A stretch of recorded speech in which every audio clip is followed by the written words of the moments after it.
Straight ലൈനിലേക്ക് സ്വാഗതം. ഇപ്പോൾ വീടുകളുടെ 50% വ്യവസായത്തിന് ഉപയോഗിക്കാം. ഓരോ വീട്ടിലും ഓരോ സംരംഭം. മമ്മൂട്ടിയുടെ ചെവിയിൽ എന്തോ രഹസ്യം പറയുന്നതിൻ്റെ ഒരു വിഷയമുണ്ട്. നിങ്ങളുടെ വണ്ടിയൊക്കെ വേഗം ഞാൻ പോകും, എൻ്റെ കൂടെ വരുന്നുണ്ടോ ചോദിച്ചാൽ അപ്പോൾ നാളെ കമ്മിറ്റിയൊക്കെ അയ്യോ എന്തിനു കൂടുതൽ അവിടെ പോയി അപകടത്തിൽ ചാടുന്നത്.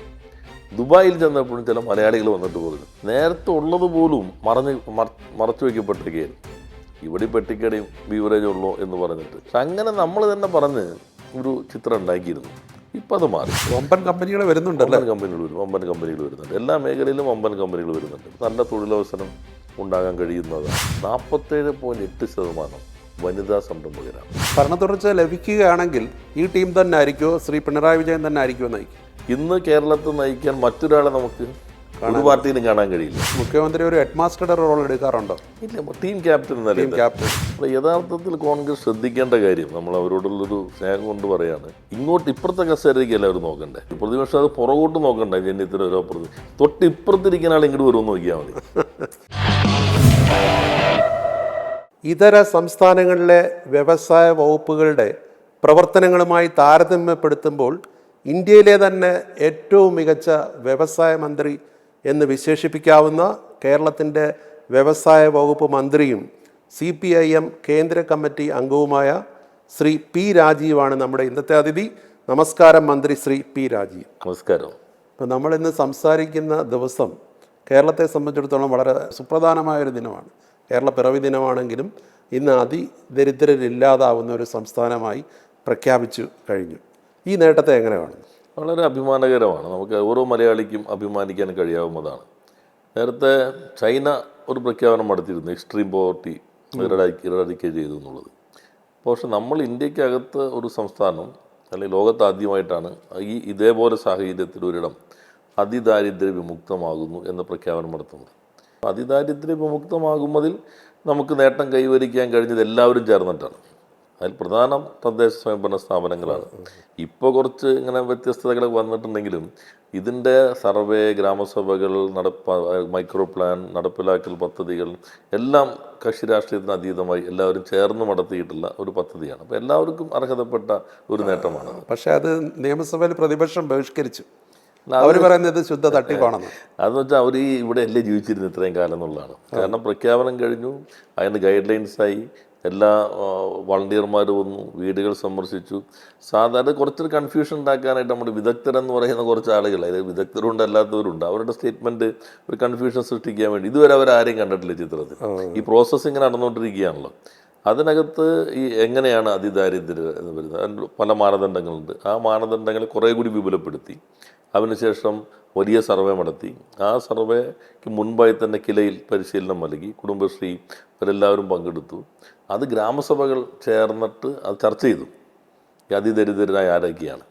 അങ്ങനെ ചർച്ച ചെയ്ത് അതിനകത്ത് ചിലതെല്ലാം ഒഴിവാക്കപ്പെട്ടു പോയി. അതിലെല്ലാവരും ഉണ്ടായിരുന്നു. എല്ലാവരും ഉണ്ട്. അതിനുശേഷം മൈക്രോ പ്ലാൻ തയ്യാറാക്കുന്നതും തദ്ദേശ സ്വയംഭരണ സ്ഥാപനങ്ങളാണ്. കുടുംബശ്രീ വഴി ഒരു കുടുംബത്തിൽ ചിലപ്പോൾ ഒരു ഫുഡ് മാത്രം കൊടുത്തു, ചിലപ്പോൾ അലഞ്ഞെരിയുന്നവരുണ്ട്. ഇപ്പം അതിൽ തന്നെ 4000-ലധികം ആളുകൾ മരണപ്പെട്ടു പോയി ഈ പ്രോസസ്സിനിടയിൽ. അപ്പോൾ ആ സന്ദർഭം വരെ അവർക്ക് നമുക്കൊരു സുരക്ഷയത്തെ ഉറപ്പുവരുത്താൻ കഴിഞ്ഞു. സാധാരണ നമ്മുടെ പട്ടികയിലൊന്നും പെടാത്തൊരു ജനവിഭാഗമാണ് അലഞ്ഞു തിരിയുന്നവർ, ഒറ്റയ്ക്ക് താമസിക്കുന്നവർ, രേഖകളില്ലാത്തവർ. അതാണ് എക്സ്ട്രീം പോവർട്ടി എന്നുള്ളത്. അല്ലാതെ ഇപ്പോൾ ദാരിദ്ര്യ വിമുക്ത കേരളം എന്ന് നമ്മൾ പറയുന്നില്ല. അത് അത്ര എളുപ്പമുള്ളതല്ല, കുറച്ച് സമയം എടുക്കുന്നതാണ്. എന്തായാലും വളരെ നല്ലൊരു കാര്യമാണ്, എല്ലാവർക്കും അഭിമാനിക്കാവുന്ന കാര്യമാണ്. ഇപ്പോൾ ഇന്ന് ഈ ഉദ്ഘാടന വേദിയിൽ ശ്രീ മമ്മൂട്ടി പങ്കെടുത്തു. അദ്ദേഹം ചികിത്സയ്ക്ക് ശേഷം വിട്ട് എന്ന ശേഷം ഒരു പൊതുവേദിയിൽ ആദ്യമായിട്ടാണ്. മമ്മൂട്ടിയുടെ ചെവിയിൽ എന്തോ രഹസ്യം പറയുന്നതിൻ്റെ ഒരു വിഷയമുണ്ട്. ഇല്ല, നമ്മളിപ്പോൾ കൊച്ചിയിൽ വന്നപ്പോൾ അദ്ദേഹത്തെ സ്വീകരിച്ചിരുന്നല്ലോ. അപ്പോൾ അദ്ദേഹം ഇങ്ങോട്ട് വന്നതും ഇനി എപ്പോൾ പോകുന്നു നമ്മൾ സാധാരണ ഇതാണല്ലോ. അദ്ദേഹം ഡ്രൈവ് ചെയ്താൽ വന്നത് ഇങ്ങോട്ട് എറണാകുളത്ത് നിന്ന് ഇവിടെ വരാം. ഇനി തിരിച്ചു തന്നെ ഡ്രൈവ് ചെയ്ത് അങ്ങോട്ട് പോവുകയാണ്. അദ്ദേഹം തന്നെയാണ് ഡ്രൈവ് ചെയ്ത് വരുന്നത്. അപ്പോൾ ചോദിച്ചു നിങ്ങളുടെ വണ്ടിയൊക്കെ വേഗം ഞാൻ പോകും, എൻ്റെ കൂടെ വരുന്നുണ്ടോ എന്ന് ചോദിച്ചു. അപ്പോൾ നാളെ കമ്മിറ്റിയൊക്കെ ഉണ്ട്. അപ്പോൾ അദ്ദേഹം ഇത് കഴിഞ്ഞിട്ട് നമുക്കെല്ലാവർക്കും മലയാളിയുടെ ഒരു അഭിമാനമാണല്ലോ ശ്രീ മമ്മൂട്ടി. അദ്ദേഹം ആദ്യത്തെ പൊതുപരിപാടിയാണ്, അത് പറയുകയും ചെയ്തു. അത് കേരള പിറവി ദിനം ഇങ്ങനെ ഒരു പ്രഖ്യാപനം, അതുകൊണ്ട് മാത്രമാണ് അദ്ദേഹം വന്നതെന്ന് സൂചിപ്പിക്കുകയുണ്ടായി. അപ്പോൾ അദ്ദേഹത്തിൻ്റെ സാന്നിധ്യം നമുക്ക് സന്തോഷകരമാണ് എല്ലാവർക്കും. ഇപ്പോൾ താങ്കൾ CPM കേന്ദ്ര കമ്മിറ്റി അംഗം കൂടിയാണ്. ഇപ്പോൾ തെരഞ്ഞെടുപ്പിന് ഇനി അധികം സമയമില്ല. ഇപ്പോൾ തദ്ദേശ തെരഞ്ഞെടുപ്പ് ആദ്യം, അത് കഴിഞ്ഞ് അടുത്ത വർഷം നിയമസഭാ തെരഞ്ഞെടുപ്പും വരും. ഒരു ഭരണ തുടർച്ചയാണ് LDF ലക്ഷ്യം വയ്ക്കുന്നത്. ഭരണ തുടർച്ച ഉണ്ടാവുമോ? അല്ല, ജനങ്ങൾക്കത് വേണമെന്നൊരു ചിന്തയുണ്ട്. കാരണം ഇപ്പോൾ ഈ നേട്ടങ്ങൾ കൈവരിക്കാൻ കഴിഞ്ഞത് തുടർച്ചയുണ്ടായതുകൊണ്ടാണ്. ഒരു ഇടർച്ചയില്ല. ആ ഭരണത്തിന് തുടർച്ചയുണ്ടായി. ഇപ്പം ഞങ്ങൾക്ക് വ്യവസായത്തിൽ തന്നെ ഇപ്പോൾ മുന്നേറാൻ കഴിയാൻ അടിസ്ഥാനം എന്താ? കഴിഞ്ഞ ഗവൺമെൻറ് തുടർച്ചയാണ്, കുറേ നയങ്ങൾ വന്നു. ഇപ്പോൾ ഈ കുടുംബശ്രീ ശക്തിപ്പെടുന്നത് അത് തുടർച്ചയായിട്ട് വന്നിട്ടുള്ളതാണ്. നേരത്തെ ആണെങ്കിൽ ഈ നയങ്ങൾ കുറച്ച് അട്ടിമറിക്കപ്പെടും. ഇനി ഏതാണെങ്കിലും ഒരു പുതിയ ഗവൺമെൻറ് വരുമ്പോൾ നയരൂപീകരണത്തിന് തന്നെ 1-2 വർഷം അതിൻ്റെ ഒരു സ്ട്രീം ലൈൻ ചെയ്ത് വരാനെടുക്കും. പിന്നെ റെയിലിൽ കയറാൻ കുറച്ച് സമയം എടുക്കും. ഇതങ്ങ് ഒരേപോലെ ഗിയർ മാറി മാറി അങ്ങ് പോകാമല്ലോ. മറ്റത് പുതിയ ഗവൺമെൻറ് ആണെങ്കിൽ അത് ന്യൂട്രലിൽ നിന്ന് ഫസ്റ്റിലേക്കൊക്കെ മാറ്റാൻ കുറച്ച് സമയം എടുക്കും. അതിൻ്റെ സെക്കൻഡ് തേർഡ് ആകുമ്പോഴേക്കും ആ കാലാവധിയും കഴിയും. ഇത് നമുക്ക് നല്ല വേഗതയിൽ തന്നെ അതേ നയങ്ങളായിട്ട് പോകാൻ കഴിയും. ഭരണ തുടർച്ച ലഭിക്കുകയാണെങ്കിൽ ഈ ടീം തന്നെ ആയിരിക്കുമോ, ശ്രീ പിണറായി വിജയൻ തന്നെ ആയിരിക്കുമോ നയിക്കുക? അല്ല, നമുക്കിപ്പോൾ കേരളത്തിൽ ഈ നേട്ടം 2 ഗവൺമെൻറ് നയിക്കുന്നതിൽ പിണറായിയുടെ നേതൃത്വം ഏറ്റവും പ്രധാനപ്പെട്ടതാണ്. ഒരു ടീം ലീഡർ എന്ന നിലയിൽ എല്ലാവർക്കും ഫ്രീഡം നൽകിക്കൊണ്ടാണ്. ആദ്യം പറഞ്ഞ മുഖ്യമന്ത്രി മാത്രമേ ഉള്ളൂ, ഇപ്പോൾ എല്ലാം മാറി. എല്ലാവരും അവരവരുടെ റോളുകൾ നന്നായി നിർവഹിക്കുന്നു. എല്ലാവർക്കും അതിൻ്റെതായ സ്വാതന്ത്ര്യം. മുഖ്യമന്ത്രി ഒരു ഹെഡ് മാസ്റ്ററുടെ റോൾ എടുക്കാറുണ്ടോ? ഇല്ല, ടീം ക്യാപ്റ്റൻ എന്ന നിലയിൽ എല്ലാവർക്കും അവരവരുടെ ചുമതലകൾ. ഇപ്പോൾ നമുക്കെല്ലാം സ്വാതന്ത്ര്യമുണ്ട്. പൊതുവായ കാര്യങ്ങളിലെല്ലാം തന്നെ എല്ലാവർക്കും സ്വാതന്ത്ര്യമുണ്ട്. എല്ലാ മുഖ്യമന്ത്രിക്കൊന്നും മുഖ്യമന്ത്രിയിൽ അറിയേണ്ട കാര്യങ്ങൾ മുഖ്യമന്ത്രി ലെവലെത്തുക, ബാക്കി പൊതു നയം രൂപീകരിച്ചാൽ എല്ലാവർക്കും. അപ്പോൾ നല്ല ടീം എന്ന നിലയിൽ മുന്നോട്ട് കൊണ്ടുപോകുന്നതിൽ എനിക്ക് തോന്നുന്നു പിണറായിയുടെ നേതൃത്വം പ്രധാനപ്പെട്ടതാണ്. പിന്നെ കേരള രാഷ്ട്രീയത്തിൽ ഇന്ന് കേരളത്തെ നയിക്കാൻ മറ്റൊരാളെ നമുക്ക് ഒരു പാർട്ടിയിലും കാണാൻ കഴിയില്ല. അതാണ് പ്രത്യേകത. ഇപ്പോൾ കോൺഗ്രസിൻ്റെ സ്ഥിതി എടുത്താൽ തന്നെ അവർക്ക് ഒരു മുഖ്യമന്ത്രി സ്ഥാനാർത്ഥി ഇപ്പോൾ CPM-നും ഇല്ല, എങ്കിൽ പോലും മുഖ്യമന്ത്രി ആയിട്ട് ഒരാളുണ്ട്. മറിച്ച് കോൺഗ്രസ്സിലെ തമ്മിലടി ഭരണപക്ഷത്തിന് എത്രമാത്രം ഗുണം ചെയ്യും? യഥാർത്ഥത്തിൽ കോൺഗ്രസ് ശ്രദ്ധിക്കേണ്ട കാര്യം, നമ്മൾ അവരോടുള്ളൊരു സ്നേഹം കൊണ്ട് പറയാണ്, ഇപ്പുറത്തെ കസേരയ്ക്ക് എല്ലാവരും നോക്കണ്ടേ. അവരിപ്പിരിക്കണ കസേര ഉണ്ടല്ലോ, പ്രതിപക്ഷം അത് പുറകോട്ട് നോക്കണ്ട. ജന്യത്തിന് ഓരോ തൊട്ടിപ്പുറത്തിരിക്കുന്ന ആൾ ഇങ്ങോട്ട് വരുമെന്ന് നോക്കിയാൽ മതി. കാരണം കോൺഗ്രസും ലീഗും തമ്മിലുള്ള അന്തരം വല്ലാതെ കുറഞ്ഞു. ഒരു ഘട്ടത്തിൽ കോൺഗ്രസും ലീഗും തമ്മിൽ 30-40 സീറ്റിൻ്റെയൊക്കെ അന്തരം ഉണ്ടായി. ഇപ്പം 4 സീറ്റ് 5 സീറ്റ് അന്തരത്തിലേക്കാണ് നിൽക്കുന്നത്. അപ്പോൾ കോൺഗ്രസിനെ മറികടന്ന് ലീഗ് പ്രതിപക്ഷ നേതാവാകുമോ? അല്ലാതെ കോൺഗ്രസിനകത്ത് എന്നതിനേക്കാളും അവർ നോക്കേണ്ടതാണ്. അതുകൊണ്ടാണ് പ്രതിപക്ഷ നേതാവ് വരെ ഉദ്ദേശിച്ചിട്ടുള്ളൂ. അതെ, അതിൽ തന്നെ ഇവർക്കാണോ ഇപ്പുറത്താണോ എന്നതിലേക്കാണ് അവർ ഇപ്പോൾ ശ്രദ്ധിക്കേണ്ട ഒരു ഭാഗം. കോൺഗ്രസിൽ ഒരു ലീഗിന്റെ സ്വാധീനം കൂടി. അല്ല, അത് മാത്രമല്ല രാജേഷ് ഇപ്പോൾ കേരള രാഷ്ട്രീയത്തെ വളരെ കുറേ കാലമായി സൂക്ഷ്മമായി നിരീക്ഷിക്കുകയും വിശകലനം ചെയ്യുകയും ചെയ്യുന്ന ഒരു വളരെ സീനിയറായ ഒരു മാധ്യമ പ്രവർത്തകനാണല്ലോ. ഇപ്പോൾ 2011 ഉമ്മൻചാണ്ടി അധികാരത്തിൽ വന്നല്ലോ, UDF വന്നു. കേരളത്തിൻ്റെ ചരിത്രത്തിൽ ഏറ്റവും കുറഞ്ഞ സീറ്റോടുകൂടി അധികാരത്തിൽ വന്ന ഒരു ഗവൺമെൻറ്റാണ്. അപ്പോൾ 2006 ശേഷം എടുത്താൽ കോൺഗ്രസ് കുറഞ്ഞുകൊണ്ടിരിക്കുകയാണ്. ഭരണം കിട്ടിയപ്പോഴും സീറ്റ് കുറയുന്നു. UDF-നകത്ത് അവരുടെ നേതൃത്വത്തിൻ്റെ അത് കുറഞ്ഞുകൊണ്ടിരിക്കുന്നു. നേരത്തെ ഞാൻ കണക്കുകൾ ഇപ്പോൾ കൃത്യമായിട്ട് 62-18 എന്നൊക്കെ 10-40 സീറ്റിൻ്റെയൊക്കെ വ്യത്യാസം ഉണ്ടായിരുന്നു. ഇപ്പോൾ 22-15 അല്ലെങ്കിൽ 24-5 സീറ്റിൻ്റെ വ്യത്യാസത്തിലേക്ക് ലീഗും കോൺഗ്രസും തമ്മിൽ കുറയുന്നു. അത് ലീഗ് ശക്തിപ്പെട്ടുകൊണ്ടല്ല, കോൺഗ്രസ് ദുർബലമായതുകൊണ്ടാണ്. അപ്പോൾ 2006 ശേഷം നോക്കിക്കഴിഞ്ഞാൽ കോൺഗ്രസിൻ്റെ ഗ്രാഫ് നേരെ താഴോട്ടാണ്. എണ്ണത്തിൽ ഭരണം കിട്ടിയ ഒരു ചെറിയ ഘട്ടത്തിൽ ഏറ്റവും കുറഞ്ഞു. അപ്പോൾ സീറ്റിൻ്റെ കാര്യത്തിൽ നേരത്തെ ഭരണം കിട്ടിയതുമായിട്ട് ഒരു താരതമ്യമില്ലാത്ത ചെറിയ ഭൂരിപക്ഷത്തിലാണ് വന്നത്. അപ്പോൾ അതിൽ നിന്ന് വിഭിന്നമായി കയറി വരുമ്പോൾ ഒരു സാഹചര്യവും ഇന്ന് വരുന്നത്. ദേശീയ രാഷ്ട്രീയം വരുമ്പോൾ വേറെ തെരഞ്ഞെടുപ്പുകളിലൊക്കെ വരുമായിരിക്കും. പക്ഷെ അതല്ല, കേരള രാഷ്ട്രീയത്തിൽ കേരള തെരഞ്ഞെടുപ്പിൽ അങ്ങനെ ഒരു സാഹചര്യം കാണുന്നില്ല എന്ന് മാത്രമല്ല, ഇപ്പോൾ ഈ ഗവൺമെൻറ്റിൻ്റെ ഭരണം എല്ലാ മേഖലയിലും സാധാരണ ഇപ്പോൾ പറയില്ലേ തുടർച്ചയായിട്ട് 10 വർഷം ഒരു ആൻറ്റിയും ഇൻകംബൻസി വരും, അങ്ങനെ ഒരു ചിത്രമല്ലല്ലോ. എല്ലാ മേഖലയ്ക്കും എന്തെങ്കിലും തരത്തിലുള്ള നേരത്തുള്ള ഒരു ബാക്കിയൊക്കെ കൊള്ളാം, വ്യവസായം നടക്കില്ല, മറ്റു നടക്കില്ല, പുറത്തേക്ക് പോകേണ്ടി വരും. ഇപ്പോൾ പുറത്തുനിന്ന് ആളുകൾ തിരിച്ചു വരാൻ തുടങ്ങുന്നു. എല്ലാ വ്യവസായങ്ങളും കേരളത്തിലേക്ക് വരുന്നു, നല്ല പ്രതീക്ഷ വരുന്നു. കോൺഗ്രസ് മാത്രമല്ല, പ്രതിപക്ഷവും ദുർബലമാണ്. അത് പ്രതിപക്ഷം ദുർബലമാണ്, പൊതുവെ ദുർബലമാണല്ലോ. രാഷ്ട്രീയമായി തന്നെ പ്രതിപക്ഷം ദുർബലമാണ്. ഇപ്പോൾ ഈ തെരഞ്ഞെടുപ്പ് മുന്നിൽ കണ്ടാണ് ഈ സാമ്പത്തികമായിട്ടുള്ള ഒരു ഞെരുക്കത്തിനിടയിലും ഒരുപാട് പദ്ധതികൾ, ഇപ്പോൾ ക്ഷേമ പെൻഷനുകൾ കൂട്ടുന്നു, ആനുകൂല്യങ്ങൾ വലിയ തോതിൽ പ്രഖ്യാപിക്കുന്നു. അത്രയും ഒരു സാമ്പത്തിക സ്ഥിതി ഉണ്ടോ?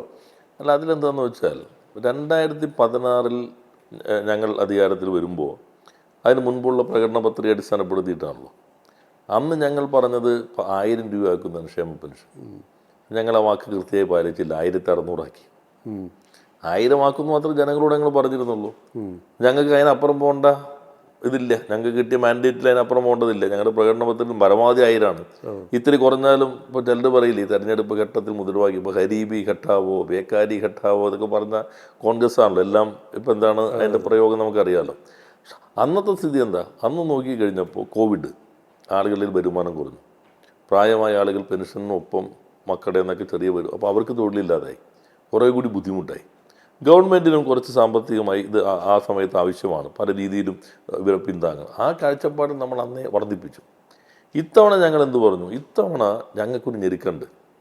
ആ ഞെരുക്കെന്നുള്ളത് ഞങ്ങളുടെ കുഴപ്പം കൊണ്ടല്ല, നമുക്ക് കിട്ടേണ്ടത് കിട്ടുന്നില്ല. അതുകൊണ്ട് ഇപ്പം ഞങ്ങളുടെ പ്രയോറിറ്റി എന്നുള്ളത് ഞങ്ങൾ വർദ്ധിപ്പിക്കാമെന്നുള്ളതല്ല, കൊടുത്തുകൊണ്ടിരിക്കുന്നത് മുടക്കമില്ലാതെ എല്ലാ മാസവും കൊടുക്കുക. സ്ഥിതി ഒന്ന് മെച്ചപ്പെട്ടാൽ ഞങ്ങൾ വർദ്ധിപ്പിക്കും.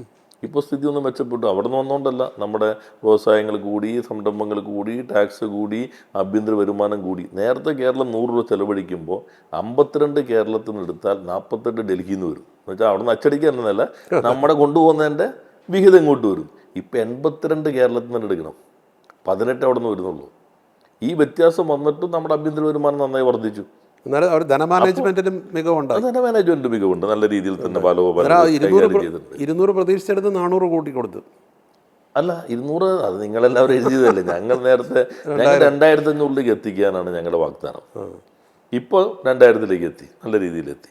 പിന്നെ സ്ത്രീകൾക്ക് ഒരു പെൻഷൻ കൊടുക്കും, വീട്ടമ്മമാർക്ക്. അതാണിപ്പോൾ 35 മുതൽ 60 വയസ്സ് വരെയുള്ള പിങ്ക് കാർഡും മഞ്ഞ കാർഡിലും വരുന്ന ഏകദേശം 32 ലക്ഷത്തോളം സ്ത്രീകൾ കേരളത്തിലുണ്ട്. മറ്റു പെൻഷനൊന്നും വാങ്ങിക്കാത്തവർ, അവർക്ക് 1000 രൂപ കൊടുക്കും. അതുപോലെ തന്നെ എണ്ണത്ര വരില്ലെങ്കിലും വളരെ പ്രധാനപ്പെട്ട ഒന്നാണ് ഞങ്ങളിപ്പോൾ പ്രഖ്യാപിച്ച ചെറുപ്പക്കാർക്കുള്ള 1000 രൂപ. ഇപ്പോൾ ഡിപ്ലോമ കഴിഞ്ഞു, ഡിഗ്രി കഴിഞ്ഞു, അല്ലെങ്കിൽ ITI കഴിഞ്ഞു, ജോലിക്ക് പോകുമ്പോൾ അപേക്ഷ കൊടുക്കണം, ടെസ്റ്റ് എഴുതണം, പിന്നെ ചിലപ്പോൾ ട്രെയിനിങ് പോകണം, ഈ ടെസ്റ്റ് എഴുതാനുള്ള പരിശീലനത്തിന് പോകണം, അതിന് വീണ്ടും കൈനീട്ടാൻ പറ്റില്ല. 1 ലക്ഷം രൂപ താഴെ വരുമാനമുള്ള കുടുംബത്തിലുള്ള ഈ ചെറുപ്പക്കാർക്ക് 1000 രൂപ വെച്ച് മാസം കൊടുക്കുകയാണ്. പിന്നെ നമ്മുടെ സ്കീം വർക്കേഴ്സിൻ്റെ എല്ലാം ആശ, അംഗനവാടി ടീച്ചേഴ്സ്, തെരഞ്ഞെടുപ്പ് നേരിടാൻ സജ്ജമാണ്. ഇത് തെരഞ്ഞെടുപ്പ് മാത്രമല്ല, ഞങ്ങളിപ്പോൾ പട്ടയം കൊടുത്തില്ലേ, ഏറ്റവും കൂടുതൽ പട്ടയം കൊടുത്തല്ലോ, തെരഞ്ഞെടുപ്പിന് മുൻപിലല്ലല്ലോ. ഏക കിടപ്പാടം സംരക്ഷണ നിയമം അത് ചരിത്ര നിയമമാണ്, ഇപ്പോൾ ഗവർണർ ഒപ്പിട്ടു. എന്ന് വെച്ചാൽ ഒരു നഗരത്തിൽ 5 സെൻറ്റ്, ഗ്രാമത്തിൽ 10 സെൻറ്റ് മാത്രമുള്ള ആൾ 5 ലക്ഷം രൂപ വരെ വായ്പ എടുത്തു. തങ്ങളുടേതല്ലാത്ത കാരണം കൊണ്ട് മുടങ്ങി, എന്നുവെച്ചാൽ ബോധപൂർവം അടയ്ക്കാതിരിക്കുന്നില്ല, മരണമാകാം, മാരക രോഗമാകാം, അങ്ങനെ ജപ്തിയിലേക്ക് എത്തിയാൽ ആ പണം മുഴുവൻ ഗവൺമെൻറ് ബാങ്കിന് നൽകി ആധാരം തിരിച്ചെടുത്ത് ഈ കുടുംബത്തിന് കൊടുക്കും. അതൊരു ചരിത്ര നിയമമാണ് ഇപ്പോൾ വന്നു. ഒട്ടേറെ ആനുകൂല്യങ്ങൾ ഇങ്ങനെ നൽകുമ്പോഴും ഒരുപാട് കാര്യങ്ങൾ ചെയ്യുന്നുണ്ട് ഈ ഗവൺമെൻറ്. പക്ഷേ വിവാദങ്ങൾ ഒപ്പമുണ്ട്. ഇപ്പോൾ PM ശ്രീ അത് കേന്ദ്രത്തിൽ നിന്ന് നേടിയെടുക്കാമായിരുന്ന ഒരു വിഹിതമാണ്. അത് ഒപ്പിട്ടപ്പം ഒരു ഘടകകക്ഷിയുടെ എതിർപ്പ് കൊണ്ട് പിന്മാറേണ്ട ഒരു നിലയിലേക്ക് പോയില്ല. അത് എത്രമാത്രം ആശ്വാസകരമാണ്. അല്ല, അതിപ്പോൾ ഒരു വിവാദം വന്നല്ലോ, ചെറിയ പ്രശ്നങ്ങൾ വന്നു. ഇപ്പോൾ കേന്ദ്രത്തിൻ്റെ ഒരു സമീപനം തെറ്റാണ്. ഇപ്പോൾ നമ്മളൊരു പദ്ധതിക്കുള്ള ഫണ്ടാണെങ്കിൽ ആ പദ്ധതി ആ നിബന്ധനയ്ക്ക് അനുസരിച്ച് അല്ലെങ്കിൽ കൊടുക്കേണ്ടതില്ല. പക്ഷെ അത് വെച്ചിട്ട് ബാക്കിയെല്ലാം തടസ്സപ്പെടുത്തുകയാണ്. ഇതൊരു ഫെഡറൽ സംവിധാനമാണല്ലോ. കേന്ദ്രത്തിൽ നിന്ന് കിട്ടുന്ന ഒരു വിഹിതം നേടിയെടുക്കുന്നതിൽ എന്താണ് തെറ്റ്? അതിലൊരു രാഷ്ട്രീയം കളിക്കേണ്ടതുണ്ടോ? അല്ല, വിഹിതം നേടിയെടുക്കുമ്പോൾ നിബന്ധനകൾ പാടില്ല, അത് നമ്മുടെ കാഴ്ചപ്പാട് തന്നെയാണ്. പക്ഷേ ഈ നിബന്ധന വകുപ്പിൽ ചില ധാരണകളുണ്ട്. അപ്പോൾ നമ്മൾ PM ഉഷ നടപ്പിലാക്കിയല്ലോ, ഹയർ എഡ്യൂക്കേഷൻ. നമ്മൾ 4 വർഷത്തെ കോഴ്സ് നടപ്പിലാക്കുമ്പോഴും മറ്റു കാര്യങ്ങൾ ഇത് വന്നില്ല. ഇപ്പം അഗ്രികൾച്ചർ യൂണിവേഴ്സിറ്റി തന്നെ ചില ഇത് വന്നിട്ട് പല മേഖലയിലും പല വകുപ്പുകളിലും വരുന്നുണ്ട്. വരുമ്പോൾ നമ്മൾ അത്തരം നമുക്ക് എതിർപ്പുള്ള കാര്യങ്ങൾ നടപ്പിലാക്കില്ല. ഇപ്പോൾ കേരളത്തിൽ ഇപ്പോൾ PMC പറയുമ്പോൾ ഇപ്പോൾ മന്ത്രി ശിവൻകുട്ടി ഇതാകെ കുഴപ്പമാക്കി എന്നൊക്കെ ആൾ പറയാൻ ശ്രമിക്കുമ്പോൾ എന്തുകൊണ്ട് ഒപ്പിട്ടെന്നൊക്കെ ചോദിക്കുന്നത്. അദ്ദേഹമാണ് യഥാർത്ഥത്തിൽ ഭരണഘടനയുടെ ആമുഖം പഠിപ്പിക്കാൻ തീരുമാനിച്ചത്, ഗവർണറുടെ ചുമതല പഠിപ്പിക്കാൻ തീരുമാനിച്ചത്. അവർ നിരോധിച്ചത് പ്രത്യേകം പുസ്തകമാക്കി ഇന്ത്യയിൽ ഇവിടെ മാത്രമേ ഉള്ളൂ. അല്ല, ഇത്രയും വലിയൊരു എതിർപ്പ് ഉള്ളിൽ നിന്ന് തന്നെ വേണ്ടിയിരുന്നില്ല എന്നുള്ളൊരു അഭിപ്രായമുള്ളവരും ഉണ്ട്. അതായത് ഉള്ളിൽ എന്ന് പറഞ്ഞാൽ ഒരു ഘടകകക്ഷിയുണ്ട്. അല്ല, മുന്നണിയാകുമ്പോൾ നമ്മൾ പല ഘടകങ്ങളും നോക്കേണ്ടി വരുള്ളൂ. ഇപ്പോൾ ഇപ്പോഴത്തെ സന്ദർഭത്തിൽ നമ്മളൊരു വിവാദത്തിൽ ഏതാണ് ശരി എന്ന് ഇപ്പോൾ തന്നെ തീരുമാനിക്കേണ്ട ഒരു മന്ത്രിതല കമ്മിറ്റി ഉണ്ട്. ഇപ്പം എനിക്കാണെങ്കിൽ കോൺഫ്ലിക്റ്റ് ഓഫ് ഇൻട്രസ്റ്റ് വരും, കാരണം ഞാൻ ആ കമ്മിറ്റിയുടെ ഭാഗമായതുകൊണ്ട് അത് സംബന്ധിച്ച് ഇപ്പോൾ രാജേഷ് ചോദിക്കുമ്പോൾ എന്തെങ്കിലും പറഞ്ഞാൽ അത് പിന്നെ ആ പ്രവർത്തനത്തിന്. അതുപോലെ തന്നെ മറ്റൊരു വിവാദം ഈ ശബരിമല സ്വർണ്ണക്കൊള്ളമാണ്. അതൊക്കെ ഒരു നെഗറ്റീവ് ഇമ്പാക്റ്റ് ഉണ്ടാക്കും. അതിലിപ്പോൾ നമ്മൾ ശക്തമായ നിലയാണല്ലോ. ഇത് ഗവൺമെന്റ് തന്നെയാണ് അന്വേഷണം. ഹൈക്കോടതി പൂർണ്ണമായിട്ടും തൃപ്തി രേഖപ്പെടുത്തിയല്ലോ പോലീസ് അന്വേഷണത്തിൽ. അതിലേത് ഇപ്പൊ എല്ലാ ക്ഷേത്രങ്ങളായും ഇപ്പൊ ഭക്തന്മാരാണെന്ന് വളരെ കടുത്ത ഭക്തരാണല്ലോ ഇത് ചെയ്തുകൊണ്ടിരിക്കുന്നത്. അതെ അതെ അതെ. അപ്പൊ അതില് അങ്ങനെയുള്ള ഒരാളും കപട ഭക്തന്മാരാണത്. അവരൊരാളെ പോലും കുറ്റം ചെയ്ത ഒരാളും സംരക്ഷിക്കും. കടുത്ത രൂപത്തിൽ തന്നെ അവർ ഇതിനെ നേരിടേണ്ടി വരും. അതാണ് ഇപ്പോൾ സ്വതന്ത്രമായി അന്വേഷണം നടക്കുന്നു. നല്ല രൂപത്തിലാണ് അന്വേഷണം പോകുന്നതെന്നാണ് ഗവൺമെൻറ്റിൻ്റെ കാഴ്ചപ്പാട്. ഹൈക്കോടതിയും അതേ കാഴ്ചപ്പാട് തന്നെയാണ്. ഒരിക്കലും ഇത്തരം കാര്യങ്ങൾ ആവർത്തിക്കാതിരിക്കാനുള്ള ഒരു ജാഗ്രത ഇതിൻ്റെ ഭാഗമായി ഉണ്ടാകുമെന്ന് തന്നെയാണ് കണക്കാക്കുന്നത്. ഇപ്പോൾ ഈ കഴിഞ്ഞ 5 വർഷം ആകാറാൻ പോവുകയാണ്. അന്നേരം ഈ കേരളത്തിലെ വ്യവസായ അന്തരീക്ഷം വലിയ രീതിയിൽ മെച്ചപ്പെട്ടു. പല മേഖലകളിലും കേന്ദ്രത്തിൻ്റെ അതിൽ 1-ാം സ്ഥാനത്തെത്തി. കേരളത്തിൽ പണ്ട് ഇവിടെ വ്യവസായം തുടങ്ങാൻ പറ്റിയ ഒരിടമല്ല, വ്യവസായികൾ ഇവിടുന്ന് ഓടിപ്പോകും, അങ്ങനെ ഒരു വിമർശനം ഉണ്ടായിരുന്നു. അതൊക്കെ മാറി ഇപ്പം ഒരു നല്ല രീതിയിലേക്ക് വന്നു. അതിൽ തീർച്ചയായിട്ടും താങ്കളെ അഭിനന്ദിക്കാതിരിക്കാൻ കഴിയില്ല. അഭിനന്ദനങ്ങൾ. ഈ ഇപ്പോഴത്തെ ഈ ഗ്ലോബൽ ഇൻവെസ്റ്റേഴ്സ് മീറ്റ് വലിയ വിജയകരമായി നടത്തി. അതിന് ശേഷമുള്ളൊരു സ്ഥിതി എങ്ങനെയാണ്? ഇത്ര നിക്ഷേപം വന്നു, അങ്ങനെ വ്യവസായങ്ങളുടെ കാര്യം? അത് നല്ല മാറ്റമാണ്. അതിന് ഞാൻ രാജേഷ് പറഞ്ഞ ഒരു പ്രധാനം, നമ്മൾ യഥാർത്ഥത്തിൽ കേരളത്തിൽ കുറേയൊക്കെ വ്യവസായങ്ങളുണ്ടായിരുന്നു. ഇപ്പം ഞാൻ വന്നു കഴിഞ്ഞാൽ ഞങ്ങൾ വന്നു, അത് നല്ല മാറ്റം വന്നു കുറേ. പക്ഷേ നേരത്തെ ഉള്ളത് പോലും മറച്ചു വയ്ക്കപ്പെട്ടൊക്കെയായിരുന്നു. ഇവിടെ പെട്ടിക്കടയും ബീവറേജും ഉള്ളൂ എന്ന് പറഞ്ഞിട്ട്. കൗതുകകരമായ കാര്യം, ഞങ്ങളുടെ ഇൻവെസ്റ്റ് കേരള ഗ്ലോബൽ സമ്മിറ്റിൻ്റെ ഭാഗമായിട്ടുള്ള 98ാമത്തെ EOയുടെ കല്ലിടലായിരുന്നു നമ്മുടെ കൃഷ്ണയിള, ഭാരത് ബയോടെക് കോവാക്സിൻ ഒരു അങ്കമാലിയിൽ കല്ലിടുകയായിരുന്നു. അപ്പോൾ അതിന് അദ്ദേഹം ഒരു കാര്യം പറഞ്ഞു. നമ്മൾ കണ്ട കാര്യവും ഞങ്ങൾ ദാവോസിൽ കണ്ടു, പിന്നെ ഇവിടെ വീണ്ടും അവർ വന്നു, അങ്ങനെ ഇതിലേക്ക് എത്താണ്. പക്ഷെ എന്നെ അത്ഭുതപ്പെടുത്തിയെന്ന് അദ്ദേഹം പറയാണ്, ഞാൻ ഹൈദരാബാദിൽ ഇത് പറഞ്ഞപ്പോൾ ചില മലയാളികൾ പറഞ്ഞു, അയ്യോ എന്തിനു വെറുതെ അവിടെ പോയി അപകടത്തിൽ ചാടുന്നത്. ദുബായിൽ ചെന്നപ്പോഴും ചില മലയാളികൾ വന്നിട്ട് പറഞ്ഞു, ഇങ്ങനെ മലയാളികൾക്ക് ഇത്രയും സ്നേഹമുള്ളത് വേറെ എങ്ങും കാണില്ല എന്ന് അദ്ദേഹം കൗതുകകരമായി പറഞ്ഞിരുന്നു. അങ്ങനെ നമ്മൾ തന്നെ പറഞ്ഞ് ഒരു ചിത്രം ഉണ്ടാക്കിയിരുന്നു. ഇപ്പം അത് മാറി, ആ പേരുദോഷം പോയി. ഇപ്പോൾ പോയി, നല്ല വിസിബിലിറ്റി വന്നു. പ്രധാന നേട്ടം ഈ ഗവൺമെൻറ്റിൻ്റെ പ്രിസംഷൻ മാറി. ഇവിടെ ഇതിനൊന്നും പറ്റില്ല എന്നുള്ള അന്തരീക്ഷം മാറി. അത് പല കാര്യങ്ങളിലും ഇപ്പോൾ കഴിഞ്ഞ 10 വർഷം എടുത്താൽ ആ മാറ്റം കാണാം. മുഖ്യമന്ത്രിയുടെ തന്നെ പ്രത്യേകത, ഒന്നും നടക്കില്ല എന്ന് അദ്ദേഹം എപ്പോഴും പറയുമല്ലോ, എന്ന് കരുതിയിരുന്ന് മാറി നടക്കും, അസാധ്യമായ ഒന്നുമില്ല എന്നതിലേക്ക് എത്തി. അതിൽ വ്യവസായത്തിൽ ഈ മാറ്റം വരുമോ എന്നെല്ലാവർക്കും ഒരു സംശയം ഉണ്ടായിരുന്നു. ഇപ്പോൾ നമുക്ക് എല്ലാ ദിവസവും, ഇന്നിപ്പോൾ 2 പ്രധാന സംരംഭകർ വന്നിരുന്നു. ഇപ്പോൾ രാജേഷ് ചോദിച്ച IKGSൻ്റെ നമ്മളതൊരു ഇവൻ്റ് അല്ല. ഇപ്പോൾ ഞാൻ നേരത്തെ പറഞ്ഞ പോലെ രാജേഷ് എപ്പോഴും നമ്മുടെ ഈ നേരത്തെ സമ്മിറ്റുകളെല്ലാം കണ്ടിട്ടുണ്ടല്ലോ. ഞങ്ങൾ നടത്തിയതുണ്ട്, UDF നടത്തിയതുണ്ട്. പക്ഷേ അതിൻ്റെ റിസൾട്ട് എന്താണെന്ന് പിന്നെ നിങ്ങൾ തന്നെ എഴുതുന്നുണ്ട്. നമുക്ക് എടുത്തു പറയാവുന്ന ഒന്നും തന്നെ ഇല്ല. അത് നമ്മുടെ മാത്രമല്ല, ഇന്ത്യയിൽ തന്നെ പല സ്റ്റേറ്റ് നടക്കുന്ന സബ്മിറ്റുകൾ ഇത് കഴിയുമ്പോൾ വലിയ പ്രഖ്യാപനമായിരിക്കും. പക്ഷെ പിന്നെ നോക്കുമ്പോൾ ഒരു 10%ഒക്കെയാണ് യാഥാർത്ഥ്യമാവുള്ളൂ. നമ്മുടെ ഒരു ഇവൻ്റ് ആയിരുന്നില്ല അത്, ഒരു പ്രോസസ്സിൻ്റെ ഒരു ഘട്ടമാണ്. നമ്മൾ ആദ്യം തന്നെ ഇൻവെസ്റ്റേഴ്സിനെ പോയി, എന്താണ് നിങ്ങൾക്ക് ഇവിടെ ബുദ്ധിമുട്ടുള്ളത്, അവരെല്ലാം കേട്ടു, എല്ലാ ജില്ലയിലും എല്ലാ സംഘടനയും കേട്ടു. അതിനുശേഷം നമ്മൾ നിയമങ്ങൾ മാറ്റി, ചട്ടങ്ങൾ മാറ്റി, പുതിയ സംവിധാനങ്ങൾ കൊണ്ടുവന്നു. അതിനുശേഷം നമ്മൾ റോഡ് ഷോ, പുതിയ വ്യവസായ നയത്തിലേക്ക് എത്തി. അത് എല്ലായിടത്തും, ഹൈദരാബാദ് അല്ലെങ്കിൽ ചെന്നൈ, ബോംബെ, ദുബായ്, ദാവോസ്, ഇവിടെ എല്ലാം നമ്മുടെ പൊട്ടൻഷ്യൽ നമ്മൾ അവതരിപ്പിച്ചു. അതിൻ്റെ തുടർച്ചയായിട്ടാണ് GenAI കോൺക്ലേവ്, IBM നല്ലത് വന്നു, റോബോട്ടിക്സ് വന്നു, ഇവിടെ മെഡിക്കൽ ഡിവൈസ് തിരുവനന്തപുരത്ത്, വിഴിഞ്ഞം കോൺക്ലേവ്. ഇതെല്ലാം കഴിഞ്ഞിട്ടാണ് നമ്മൾ IKGSലേക്ക് പോയത്. IKGSൽ നമുക്ക് ഏകദേശം ഒരു 2 ലക്ഷം കോടിയുടെ അടുത്ത് EOE വന്നു. അത് നമ്മൾ പിന്നെ പലതും ആ സമയത്ത് വരുന്നതായിരിക്കും. നമ്മൾ ആകെ ക്രെഡൻഷ്യൽസ് നോക്കും, പിന്നെ അത് നമ്മൾ സ്ക്രീൻ ചെയ്യും. അങ്ങനെ സ്ക്രൂട്ടനൈസ് ചെയ്തിട്ട് 1,87,000 കോടിയോളം നമ്മൾ സാധ്യത ഉള്ളതായിട്ട് കണക്കാക്കി. അവന് പിന്നെ നമ്മൾ തിരിച്ചു, ചിലത് ഭൂമിയുണ്ട്, ചിലത് ഭൂമി ഇല്ലാത്തതാണ്, നമ്മൾ കണ്ടെത്തണം. ചിലത് ഭൂമിയുണ്ട്, കൺവേർഷൻ വേണ്ടി വരും. അപ്പോൾ പെട്ടെന്ന് തുടങ്ങാൻ പറ്റുന്നത്, കുറച്ച് സമയം എടുക്കുന്നത്. പിന്നെ ഏത് സ്ഥാപനം തുടങ്ങണമെങ്കിൽ 4 അടിയന്തര ആവശ്യമുള്ളതുണ്ടാവും. പെർമിറ്റ്, ഫയറിൻ്റെ, അങ്ങനെ അത് 4 നേടിയെടുക്കാൻ പ്രത്യേക ടീമിനെ വെച്ചു, KSIDC. ഇപ്പം നമ്മൾ ഒരു 24% അതിൽ വന്നതിന് കൺസ്ട്രക്ഷനിലേക്ക് എത്തി. അത്ര എത്തി നിർമ്മാണം. ഇപ്പോൾ 98 ഈ കൃഷ്ണയുടെ വന്നു. ഇനിയിപ്പോൾ 99 ഇപ്പോൾ ഇവിടെ 5-ാം തീയതി തിരുവനന്തപുരത്ത് വലിയൊരു ദുബായ് ബേസ്ഡ് ആയിട്ടുള്ളതിൻ്റെ ഒരു 10 ലക്ഷം സ്ക്വയർ ഫീറ്റ് എന്നാണ് പ്രഖ്യാപിക്കുന്നത്. അത് വലിയൊരു പദ്ധതി ഇവിടെ ഇപ്പോൾ തുടങ്ങാൻ പോവുകയാണ്. ടെക്നോ പാർക്കിൽ തന്നെ വലിയൊരു സംവിധാനമാണ്, ലോകോത്തര കമ്പനിയാണ്. അത് IT ഉണ്ട്, അല്ലാത്ത വ്യവസായങ്ങളും കൂടി വരുന്നതാണ്. അപ്പോൾ ജനുവരി ആകുമ്പോൾ ഒരു 40% പ്രാവർത്തികമാണ് നമ്മൾ കൺസ്ട്രക്ഷനിലേക്ക് എത്തും. കിടക്കും. അപ്പോൾ അത് നല്ല നല്ല മാറ്റമായിരിക്കും. ഇപ്പോൾ തന്നെ ഒരു 38,000 കോടിയുടെ കൺസ്ട്രക്ഷനിലേക്ക് എത്തിക്കഴിഞ്ഞിട്ടുണ്ട്. ESG അല്ലെങ്കിൽ എൻവയോൺമെൻറ്റൽ സോഷ്യൽ ഗവേണൻസ് അതിനും നമ്മൾ വന്നല്ലോ. നമ്മൾ രാജ്യത്ത് ആദ്യമായിട്ടാണ് നമ്മൾ ESG പോളിസി. അതിൻ്റെ ഒരു പ്രത്യേകത എന്ന് പറയാം. എന്നിട്ട് നമുക്കിപ്പോൾ ഇപ്പോഴത്തെ ഈ പ്രകൃതി ദുരന്തങ്ങൾ മറ്റു പലതും വന്നതിന് ശേഷം ലോകത്തുള്ള ഇൻവെസ്റ്റ്മെൻറ്റിൻ്റെ പ്രധാന ഭാഗം വരുന്നത് ESG കംപ്ലൈൻറ്റ്സ് നോക്കും. എൻവയോൺമെൻറ്റിൽ എന്തെല്ലാം പാരാമീറ്റേഴ്സ് ഉണ്ട്, സോഷ്യൽ ഇതിനകത്ത് ഗവേണൻസ്, അതിലെല്ലാം നമുക്ക് നല്ല ഒരു ഇതുണ്ട്, നമ്മുടെ ഒരു പശ്ചാത്തലമുണ്ട്. നമ്മുടെ ഹ്യൂമൻ ഇൻഡെക്സ്, പാരിസ്ഥിതികമായിട്ടുള്ള കാര്യങ്ങൾ, അവബോധം, ഇതിലെല്ലാം, പിന്നെ സ്ത്രീകളുടെ പങ്കാളിത്തം, ബാലവേലയില്ലാത്തത്, എത്തിക്കൽ പാരാമീറ്റേഴ്സ്, ഇതെല്ലാം നമ്മൾ വളരെ കൃത്യമാണ്. പക്ഷെ ഇതിനൊരു കൃത്യമായ പോളിസി വേണം. നമ്മുടെ നാട്ടിൽ അതിന് വൈദഗ്ധ്യം ഉണ്ടായില്ലേ. അപ്പോൾ അങ്ങനെ ഞങ്ങൾ ഓക്സ്ഫോർഡ് യൂണിവേഴ്സിറ്റിയിലെ ഇതിനകത്തുള്ള പ്രൊഫസർ, പിന്നെ സിംഗപ്പൂർ ഉള്ള ഒരു മലയാളി അയാൾ, പിന്നെ നമ്മുടെ ജിയോജിത്തിൻ്റെ ശ്രീ ജോർജ്, ഇവരെല്ലാം അടങ്ങുന്ന ഒരു കമ്മിറ്റി വെച്ചു. ആ കമ്മിറ്റി വിപുലമായി ഇത് ലോകത്തെമ്പാടുമുള്ളത് പരിശോധിച്ചു. അങ്ങനെ ഒരു പോളിസി ഇപ്പോൾ നമ്മൾ അംഗീകരിച്ചു, അഡോപ്റ്റ് ചെയ്ത് ക്യാബിനറ്റ് അംഗീകരിച്ചു. അങ്ങനെ എല്ലാ വകുപ്പും വേണം. 2050 ഇന്ത്യ കാർബൺ ന്യൂട്രൽ ആകുക എന്ന് പ്രഖ്യാപിച്ചേക്കുന്നത്.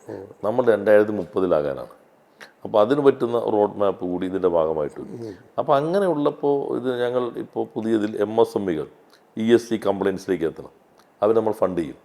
അവർ പുറത്തുനിന്ന് ഫണ്ട് കിട്ടും നമുക്ക്. യൂറോപ്യൻ യൂണിയൻ പലരുടെയും ESG ഫണ്ടിങ് ഉണ്ട്. അപ്പോൾ നമുക്ക് MSMEകൾക്ക് സപ്പോർട്ട് ചെയ്യാം. ഈ പാരാമീറ്റേഴ്സ് എത്താൻ ഇന്ന കാര്യങ്ങൾ വേണം. അപ്പോൾ നമ്മളൊരു 30 ആകുമ്പോഴേക്കും നമുക്ക് നമ്മുടെ വ്യവസായങ്ങളെല്ലാം ESG കംപ്ലൈൻറ്റ്സ് പൂർത്തീകരിക്കുന്ന രൂപത്തിലേക്ക് എത്താൻ പറ്റും. അതുപോലെ ലോജിസ്റ്റിക്സിൻ്റെ കാര്യത്തിൽ ലോജിസ്റ്റിക് നമുക്ക് നല്ല സാധ്യതയാണ്. ഇപ്പോൾ അദാനി ഗ്രൂപ്പിൻ്റെ 70 ഏക്കറിലാണ് കളമശ്ശേരിയിൽ മുഖ്യമന്ത്രി കല്ലിട്ടത്. അവിടെ തന്നെ ഫ്ലിപ്കാർട്ട്, ആമസോണിൻ്റെ 2 വന്നു കഴിഞ്ഞു. ഇനിയിപ്പോൾ ഒരു ആന്ധ്ര ഗ്രൂപ്പിൻ്റെ ഒരു 30 ഏക്കർ ഇതിൽ വരുന്നുണ്ട്. പിന്നെ ഞാൻ തിങ്കളാഴ്ച അവിഗ്ന ഗ്രൂപ്പ് അങ്കമാലിയിൽ വലിയൊരു ഗ്രൂപ്പാണ്, അവരുടെ വലിയൊരു ലോജിസ്റ്റിക് പാർക്ക് ഉദ്ഘാടനം ചെയ്യുകയാണ്. ഇവിടെ തിരുവനന്തപുരത്ത് ഷറഫ് ഗ്രൂപ്പിൻ്റെ, ഞങ്ങളന്ന് ദുബായ് റോഡ് ഷോയ്ക്ക് വന്നപ്പോഴാണ് അവരെ കണ്ട് ഇങ്ങോട്ട് ക്ഷണിച്ചത്. അവരുടെ ഒരു 5,000 കോടി രൂപ വരെ നിക്ഷേപിക്കുന്നുണ്ട്. പല പാർസലായിട്ടാണ്. വമ്പൻ കമ്പനികൾ വരുന്നുണ്ട്. വമ്പൻ കമ്പനികൾ വരുന്നുണ്ട്. എല്ലാ മേഖലയിലും വമ്പൻ കമ്പനികൾ വരുന്നുണ്ട്. ഇപ്പോൾ നല്ല രീതിയിലാണ് ഇപ്പോൾ എല്ലായിടത്തും വന്നുകൊണ്ടിരിക്കുന്നത്. ഉൽപ്പന്ന നിർമ്മാണം, അങ്ങനെ മാനുഫാക്ചറിങ് ഉണ്ട് നന്നായിട്ട്. മാനുഫാക്ചറിങ് ഇപ്പോൾ കൃഷ്ണാലയുടെ മാനുഫാക്ചറിങ് ആണ്. മെഡിക്കൽ ഡിവൈസിൽ ഒത്തിരി മാനുഫാക്ചറിങ്. അതുപോലെ കെയ്ൻസ് ടെക്നോളജിയാണ് ഗുജറാത്തിലൊരു 3,600 കോടിയുടെ സെമി കണ്ടക്ടർ ഇപ്പോൾ തീരാറായി. അവരിപ്പോൾ 600 കോടിയുടെ പദ്ധതിയാണ് നമ്മുടെ പെരുമ്പാവൂർ റയോൺസിൻ്റെ സ്ഥലം അവർ കാട് പിടിച്ചെടുക്കുകയായിരുന്നു. 30 ഏക്കർ നമുക്കിപ്പോൾ കൈ കിട്ടി. അവിടെ അവർ പൂർണ്ണമായിട്ട് എടുത്തു. അവിടെ ഫ്ലെക്സിബിൾ PCB അതിൻ്റെ വലിയൊരു യൂണിറ്റ് അവർ ആരംഭിക്കുകയാണ്. അത് വലിയൊരു ഗെയിം ചേഞ്ചർ ആയിരിക്കും. നമുക്ക് ആ മേഖലയിൽ തന്നെ മാറ്റം ഉണ്ടാക്കാൻ കഴിയും. അപ്പോൾ വൻകിട കമ്പനികൾ വരുന്നുണ്ട്, നല്ല തൊഴിലവസരം ഉണ്ടാകാൻ കഴിയുന്നതാണ്. ചെറുകിട സംരംഭങ്ങളുടെ കാര്യം എടുത്താലും ചെറുകിട സംരംഭങ്ങളിൽ അതാണ് ഇപ്പോൾ നമ്മൾ ഇയർ ഓഫ് എൻ്റർപ്രൈസസ് രാജേഷായിട്ട് വന്നിരിക്കുമ്പോൾ അതൊക്കെ നമ്മൾ ചർച്ച ചെയ്തതാണ്. അതിൽ ഞാൻ പറഞ്ഞത് പുതിയ അന്തരീക്ഷത്തിൽ ആദ്യം ചില മാധ്യമങ്ങൾ നെഗറ്റീവ് വയ്ക്കുകയായിരുന്നു. കേരളവും മതി എപ്പോഴും വ്യവസായങ്ങൾ കൊണ്ടുവരുമ്പോൾ വളരെ പോസിറ്റീവായിട്ടുള്ള കാര്യങ്ങളാണ്. ഇത്തരം വാർത്തകളും പലപ്പോഴും ലീഡറും എല്ലാം തന്നെ വന്നിട്ടുണ്ട്. വളരെ പോസിറ്റീവായിട്ട് തന്നെയാണ് വരുന്നത്. അപ്പോൾ അതിൽ ചെറിയ സംരംഭങ്ങളിൽ നമ്മുടെ ഇയർ ഓഫ് എൻ്റർപ്രൈസസ് നല്ല മാറ്റം ഉണ്ടാക്കി. ഇപ്പോൾ ഒരു 4 ലക്ഷത്തിനടുത്താവാറ് ഈ പുതിയ സംരംഭങ്ങൾ. പക്ഷേ കേന്ദ്രത്തിൻ്റെ യൂണിയൻ ഗവൺമെൻറ്റിൻ്റെ കണക്ക് നോക്കുകയാണെങ്കിൽ ഉദ്യം രജിസ്ട്രേഷൻ ഞങ്ങൾ 2021 വരുമ്പോൾ ഏകദേശം 85,000 രജിസ്ട്രേഷൻ. ഇപ്പോൾ 16,80,000. അത് ഞങ്ങളുടെ കണക്കല്ല, അവരുടെ. വേണമെങ്കിൽ നമുക്ക് ഈ കണക്ക് വെച്ചിട്ട് ഇതെല്ലാം നമ്മുടെ അക്കൗണ്ടിൽ ഉൾപ്പെടുത്താം. പക്ഷെ അത് പലതും പഴയതുണ്ടാവും, രജിസ്റ്റർ ചെയ്യാത്തതുണ്ടാവും, ട്രേഡ് വന്നിട്ടുണ്ടാവും, അതെല്ലാം വന്നിട്ടുണ്ടാവും. പക്ഷേ ഈ മാറ്റം വന്നു. അതിലൊരു പ്രധാനപ്പെട്ട സംഗതി നമ്മുടെ മാധ്യമങ്ങൾ വേണ്ടത്ര ശ്രദ്ധിക്കാതെയുള്ള ഭാഗം 47.8% വനിതാ സംരംഭകരാണ്. അത് ഇന്ത്യയിലെ ശരാശരിയേക്ക് വളരെ ഉയർന്നതാണ് നമ്മൾ വനിതാ പങ്കാളിത്തം. ഇത് കേന്ദ്രത്തിൻ്റെ കണക്കാണ്, അവരുടെ കണക്കാണ്, നമ്മുടെ അല്ല. അവരുടെ രജിസ്ട്രേഷൻ, ഉദ്യം രജിസ്ട്രേഷൻ്റെ കണക്കാണ്. അതിൽ നമ്മുടെ പുതിയ സംരംഭകരിൽ നമ്മൾ 32% സ്ത്രീകളെ കണ്ടിട്ടുള്ളൂ. പക്ഷെ മൊത്തം എടുക്കുമ്പോൾ 47.8% വനിതാ സംരംഭകരാണ്. നമ്മളിപ്പോൾ വനിതകൾക്കൊരു പ്രത്യേക പാർക്ക്, വ്യവസായ പാർക്ക് ഇപ്പോൾ പ്രഖ്യാപിച്ചിട്ടുണ്ട്. അത് കൊണ്ടുവരാൻ ശ്രമിക്കുന്നുണ്ട്. പിന്നെ നമ്മുടെ വീടുകളിൽ ഇപ്പോൾ ഞാനും LSC മിനിസ്റ്ററും മുഖ്യമന്ത്രിയുടെ നേതൃത്വത്തിൽ ഞങ്ങളുടെ IKGS കഴിഞ്ഞപ്പോൾ ഒരു മീറ്റിംഗ് ഉണ്ടായി എല്ലാ മന്ത്രിമാരുടെയും. ഇനി എന്തെല്ലാം മാറ്റം വേണം, ഏതൊക്കെ ചട്ടം മാറണം, ഏതെല്ലാം നിയമം മാറണം. അങ്ങനെ ഏറ്റവും നന്നായി പ്രവർത്തിച്ച ഒരു വകുപ്പ് ഇപ്പോൾ നേരത്തെ റവന്യൂ നന്നായി ചെയ്തിരുന്നു നമ്മുടെ എസ്റ്റേറ്റിലെല്ലാം. ഇപ്പോൾ LSTD നല്ല രീതിയിൽ നൂറുകണക്കിന് ചട്ടങ്ങൾ ഭേദഗതി ചെയ്ത് ബിൽഡിംഗ് റൂൾസ് മാറ്റി. അതെ. ഇപ്പോൾ വീടുകളുടെ 50% വ്യവസായത്തിന് ഉപയോഗിക്കാം. ഇപ്പോൾ ഞാൻ നേരത്തെ പറഞ്ഞു, പെരുമ്പാവൂർ ഇപ്പോൾ കെയ്ൻസ് ടെക്നോളജി വരും, ഒരു വലിയ ഇലക്ട്രോണിക്സ് കമ്പനിയാണ്. അപ്പോൾ അവർക്ക് ചെറിയ കമ്പോണൻസ് വേണ്ടി വരും. അത് നമുക്ക് ആ ചുറ്റുവട്ടത്തിൽ 1-2 പഞ്ചായത്ത് എടുത്തിട്ട് അവിടുത്തെ വീടുകളിലെ സ്ത്രീകൾക്ക് ഇതിൻ്റെ പരിശീലനം കൊടുക്കുക. എന്നിട്ട് വീട്ടിൽ തന്നെ അവർക്ക് ആ സ്ഥലം പകുതി ഉപയോഗിക്കുക. അപ്പുറത്തും ഇപ്പുറത്തും വീട്ടിലുള്ള സ്ത്രീകൾ വന്നിട്ട് ഒരു വീട്ടിലിരുന്നാൽ അവർക്ക് ഈ സാധനം ഉണ്ടാക്കി കൊടുക്കാം. അപ്പം നല്ല ഇവർക്കെല്ലാം വരുമാനമായി. ഒപ്പം തന്നെ ഇതിൻ്റെ കോസ്റ്റും കുറയും. ഫാമിലി മെമ്പേഴ്സാണല്ലോ എല്ലാവരും വരുന്നത്. അപ്പോൾ ഒരു ആങ്കർ ഇൻഡസ്ട്രിക്ക് ചുറ്റും നമുക്കൊരു ഇതുണ്ടാക്കാം. ഇപ്പോൾ പാലക്കാട് ഒരു സ്ഥലത്ത് ഒരു ഗാർമെൻറ്റ് ഫാക്ടറി 10,000 സ്ത്രീകൾക്ക് ജോലി കൊടുത്തിട്ടുണ്ട്. ഒരു മെഷീൻ കൊടുക്കും, കട്ട് ചെയ്തിട്ട് തുണി കൊടുക്കും, സ്റ്റിച്ച് ചെയ്യാൻ പഠിപ്പിക്കും, തിരിച്ച് അവർ തന്നെ എടുക്കും, പീസ് റേറ്റിൽ കൊടുക്കും. 15,000, 20,000, 25,000 പണം കിട്ടുന്നുണ്ട്. ഓരോ വീട്ടിലും ഓരോ സംരംഭം. അപ്പോൾ ശരിക്കും ഇപ്പോൾ അതിദാരിദ്ര്യമുക്തമാണല്ലോ നമ്മളായത്. നമ്മുടെ ഒരു ഇപ്പോൾ വിഴിഞ്ഞം വരുന്നു, വിഴിഞ്ഞത്തെ പുതിയ കമ്പനി വരുന്നു. അപ്പോൾ ആ പ്രദേശത്ത് ഇപ്പോൾ സീ ഫുഡിൻ്റെ ഒരു കമ്പനി വരുന്നു. അപ്പോൾ അതിന് ചുറ്റും പീലിംഗ്, മറ്റു കാര്യങ്ങൾ, മത്സ്യത്തൊഴിലാളികൾ മുഴുവൻ, സ്ത്രീകൾ വീട്ടിലിരിക്കുന്ന അവരാണല്ലോ, അവരെ മുഴുവൻ കൊണ്ടുവരാം. ഓരോ വീട്ടിലും ഒരു 20,000, 25,000 രൂപ മാസം വരുമാനം കിട്ടാവുന്ന രൂപത്തിൽ അവരെ തന്നെ. അപ്പോൾ അവരുടെ ഇഷ്ടപ്പെട്ട സമയത്ത് ചെയ്താൽ മതി. പക്ഷെ ക്വാളിറ്റിയൊക്കെ നോക്കണം, ട്രെയിനിങ് നമുക്ക് കൊടുക്കാം. ഇത് വലിയൊരു മാറ്റം ഉണ്ടാകും. ചൈനയിൽ ഹോം എന്ന് പറയുന്നത് work from home, work near home വേറെയാണ്. അത് നമുക്കിപ്പോൾ ഞങ്ങളിപ്പോൾ കൊച്ചി മെട്രോൻ്റെ എറണാകുളത്തെ വലിയ ബിൽഡിംഗ് അത് ഇൻഫോ പാർക്കിൻ്റെ ഒരു ഉപഗ്രഹ സംവിധാനമാക്കി മാറ്റി. കാരണം ആൾക്ക് മെട്രോയിൽ വന്നിറങ്ങി നേരെ അവിടെ ജോലി ചെയ്ത് തിരിച്ച് മെട്രോ കയറി പോവാം. വേറെ ഗതാഗത പ്രശ്നങ്ങളൊന്നുമില്ല. ഇപ്പം എൻ്റെ മണ്ഡലത്തിൽ തന്നെ ഒരു ST സങ്കേതമുണ്ട്, ഊരുണ്ട്, കളമശ്ശേരിക്ക് അകത്ത് തന്നെ ഉണ്ട്. അപ്പോൾ അവിടെ നമ്മളിപ്പോൾ ഒരു സ്കിൽ ഡെവലപ്മെൻറ്റും തുടങ്ങുന്നു, ഒരു വർക്ക് നിയർ ഹോം. അപ്പോൾ അവിടെ സ്കില്ല് പഠിപ്പിക്കും, ഇപ്പുറത്തവർക്ക് പോയി ജോലി ചെയ്യാം. അതുപോലെ വനിതകൾക്ക് അനുഭവം തുടങ്ങിയിട്ടുണ്ട് വർക്ക് നിയർ ഹോം. ഇപ്പോൾ കൊട്ടാരക്കൽ ധനകാര്യമന്ത്രിയുടെ സോഹ കോർപ്പറേഷൻ്റെ അവരുടെ അവിടെ വന്നു കഴിഞ്ഞിട്ടുണ്ട്. വലിയ കമ്പനികൾക്ക് ഇങ്ങനെ കേരളം മൊത്തത്തിലൊരു നഗര എവിടെയും തുടങ്ങാം.